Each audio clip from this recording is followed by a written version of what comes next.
I'm going to start really fast. If they're on Google, they're not authentic. Okay, bye.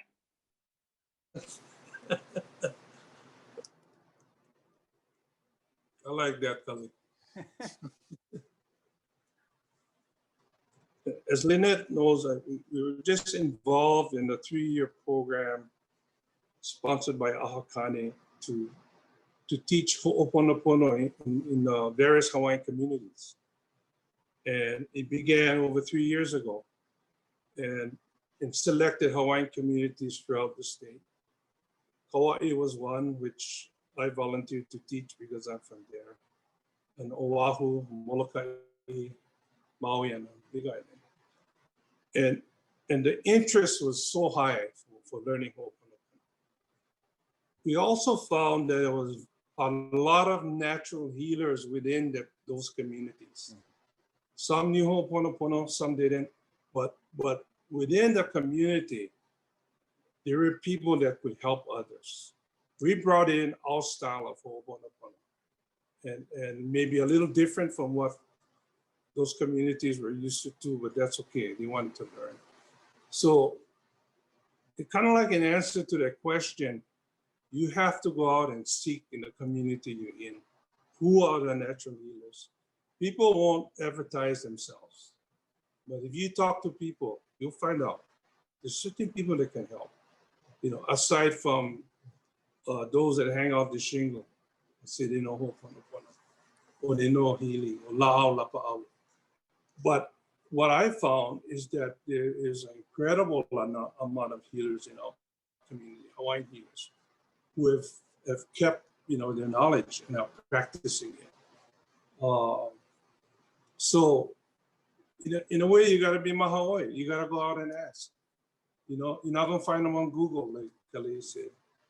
But if you speak to the right people, certain names will emerge within your community. The kahus, you know, in our community, they know who the healers are. You know, so that's kind of like my answer to that. And in teaching Ho'oponopono, I found where most of my students had learned from others, which was good. And they brought that perspective in. And those other kumu that they learned from, some have passed, some are still alive.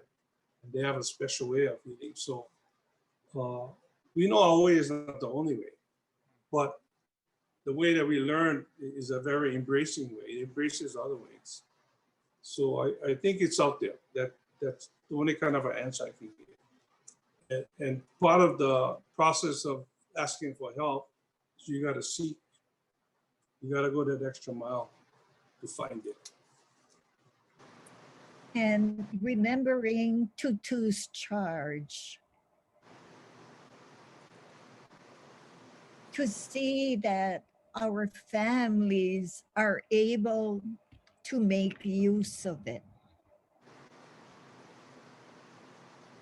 And so my opportunity to do something about that opened when I went to work at West Oahu. And the idea of promoting indigenous Hawaiian health and healing practices emerged out of a discussion of colleagues from that university. The challenge was that the modern family of today cannot just immediately know about it. And so I had to put on my thinking hat. How did our kamali'i learn how to do Ho'oponopono so that when they got into adulthood and became makua and kūpuna, they could then be the leaders. They could be the haku. And if our modern families are not aware of Ho'oponopono, neither do they have the kūpuna to teach them.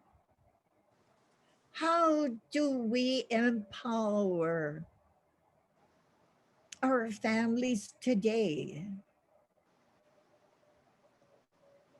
And as I gave thought to that, I had to put my mind in a Western framework to figure out we have individuals coming into the academic system, and they have to prepare themselves. They have to learn about what is about.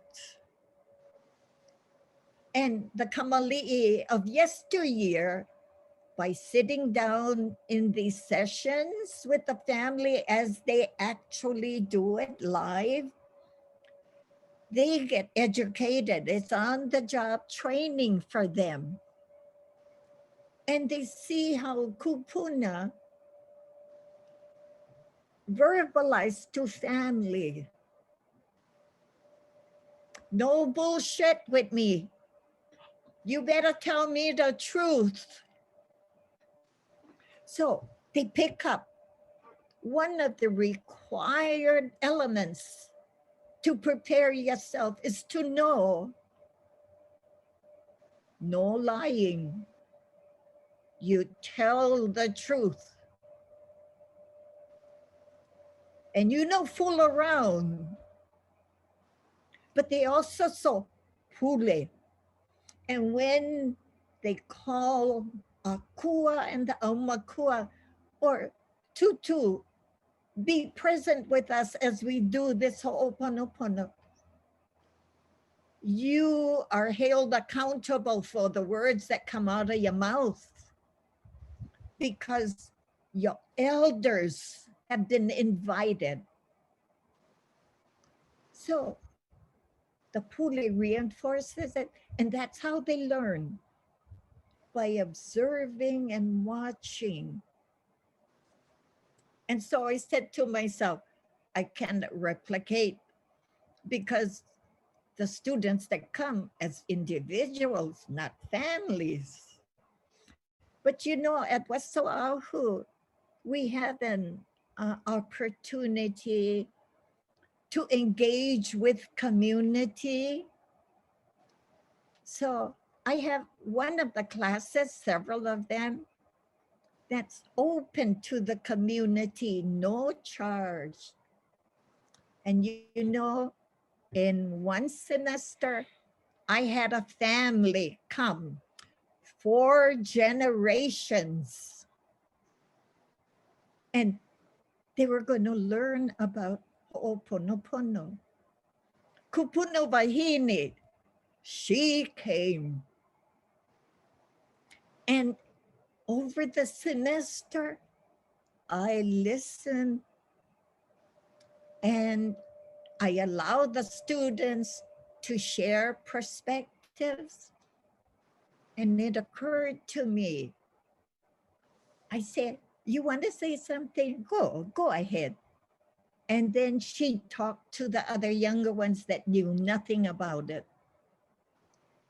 In my mind, I said, I think she knows. And as we went through the whole semester, at the end of the course, I asked her, the whole semester, you demonstrated and you olelo tells me you do Ho'oponopono.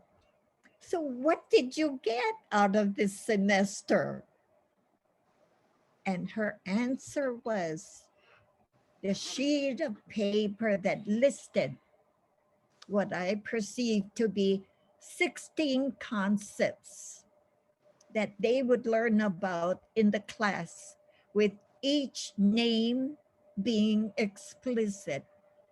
And she says, Auntie, you right. I do Ho'oponopono with my family.